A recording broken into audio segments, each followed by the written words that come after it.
Hello बच्चों, कैसे हैं आप सब। बच्चों, एक बहुत सीरियस इशू जो कई बच्चों को है, जिसके कारण बहुत सारे बच्चे एग्जामिनेशन में फेल हो जाते हैं।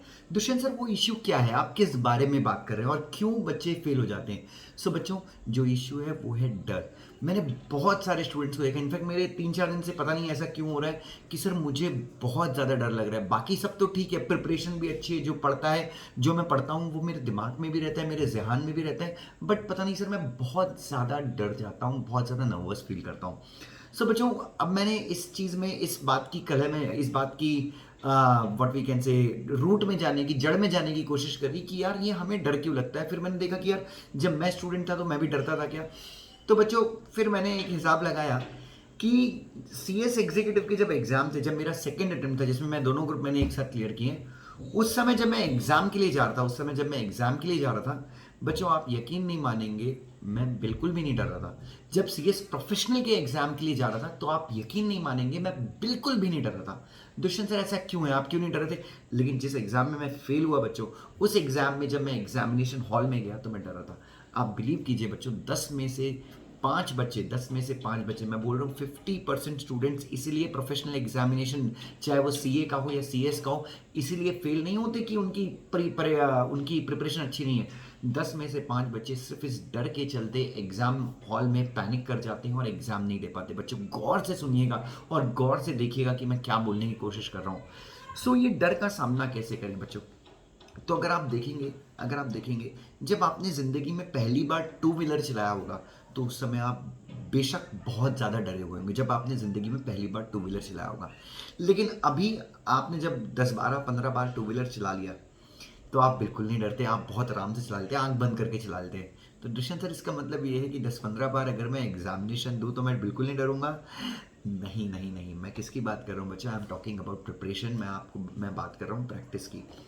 आप एग्जामिनेशन हॉल में इसलिए डरते हैं, एग्जामिनेशन हॉल में या एग्ज़ाम के पहले आप इसलिए डर जाते हैं क्योंकि आपने पढ़ाई तो की है, बट आपने ज़्यादा से ज़्यादा राइटिंग प्रैक्टिस नहीं की है, आपने क्वेश्चन के आंसर लिखे नहीं है, और आपने पढ़ाई भी की है तो उसके ऊपर आपको कॉन्फिडेंस नहीं आया है।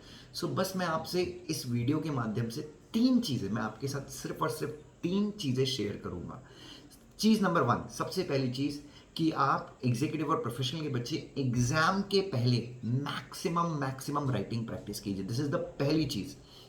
दूसरी चीज़, हर एक प्रोविजन हर एक चीज़ बहुत अच्छे से पढ़िए। और मैं आपको बता दूं कि अगर आप 10 से 12 घंटे की पढ़ाई नहीं कर रहे हैं, इसका मतलब आप फेल होने की तैयारी में हैं। आप प्लीज़ ये स्टूपिड क्वेश्चंस मुझसे मत पूछा कीजिए कि सर मैंने अभी तक पढ़ाई नहीं की है, मैं आखिरी के महीने में पढ़ाई कर लूँ, क्या मैं पास हो जाऊंगा? तू फेल होगा भाई, गारंटीड फेल होगा। और नहीं फेल होगा तो मैं तेरे को फेल करवा दूंगा। रीज़न ये है कि बच्चों, आपको जब पता है कि प्रोफेशनल कोर्सेज हैं यार, 400-500 हज़ार पेजेस की किताबें हैं, तो ये कोई सेंस तो है नहीं कि यार आप 12th का या BCom का एग्जाम तो दे नहीं रहे हो, LLB का एग्जाम तो दे नहीं रहे हो, जो आप आखिरी का 15 दिन पढ़ लोगे इधर उधर के नोट्स चोरी करके तो आप पास हो जाओगे। नहीं, आपको बच्चों 10 से 12 घंटे पढ़ना है, जान लगा के पढ़ना है। ठीक है। दूसरी तो पहली चीज़ क्या होगी, राइटिंग प्रैक्टिस ज़्यादा ज़्यादा कीजिए। दूसरा, पढ़ाई पढ़िए। और तीसरी चीज़ है बच्चों, कोशिश कीजिए टेस्ट देने की। अब टेस्ट कैसे देना है, बहुत सारे बच्चे कंफ्यूज होते हैं। पहले आप ICSI के सजेस्टेड आंसर्स आपको ICSI की वेबसाइट पे मिल जाएंगे, तो आप वेबसाइट पे जाइए, क्वेश्चन लिखिए, क्वेश्चन हाथ से लिखिए। आप क्वेश्चन जब लिखते हैं तो आपके दिमाग में क्वेश्चन जाता है, उसके बाद उसका आंसर भी आप देख के लिखिए। शुरू में 2-3 दिन या 15-20 दिन, महीना भर आप हो सकता है देख के लिखें, लेकिन आप बिलीव कीजिए, मेरा यकीन मानिए, जब आपके प्रोविजंस पक्के हो जाएंगे, जब आपकी प्रैक्टिस अच्छी हो जाएगी लिखने की, आप बिना देखे भी लिख पाएंगे। ठीक है। राइटिंग प्रैक्टिस बच्चों, अगर आपको राइटिंग प्रैक्टिस कैसे करना है तो मेरे डेमो वीडियोस अगर आप देखेंगे जो मैंने क्लास के डालने हैं, मैं हर लास्ट के 10 मिनट में राइटिंग प्रैक्टिस करवाता हूँ हर एक लेक्चर के, तो आप वो देख सकते हैं कि कैसे छोटे छोटे पॉइंट्स लिखते हैं। दूसरा, 10 से 12 घंटे की पढ़ाई अगर आप क्लास कर रहे हैं तो क्लास के साथ में आपने जितना दिन भर क्लास में किया है आपको उतना रिवाइज करना है। और तीसरी चीज़ जो है बच्चों, तीसरी चीज़ जो सबसे ज़्यादा इंपॉर्टेंट है, ICSI के सजेस्टेड आंसर्स देख के आप राइटिंग प्रैक्टिस कर सकते हैं, क्वेश्चन आंसर लिखना शुरू कर सकते हैं। ठीक है। तो बच्चों, अगर आपके पास मेरी आत्मनिर्भर बुक है या फिर मेरी क्वेश्चन आंसर बुक है तो आप उनसे भी ये प्रैक्टिस कर सकते हैं। मैंने उसमें ICSI के सारे सजेस्टेड आंसर डाले हुए हैं। ठीक है। बट बच्चों, मेरी बुक से ऐसा नहीं कि कुछ बहुत बड़ा फायदा होगा, आप ICSI के सजेस्टेड आंसर से भी कर सकते हैं। बस बच्चों, तो ये चीज़ें आएंगी तो आपका कॉन्फिडेंस बूस्ट होगा। एग्जाम के पहले आप जितना ज़्यादा लिखेंगे आपका कॉन्फिडेंस बूस्ट होगा, and you will get a very good result, आपको बहुत अच्छा रिजल्ट मिलेगा। Thank you so much, God bless you, love you.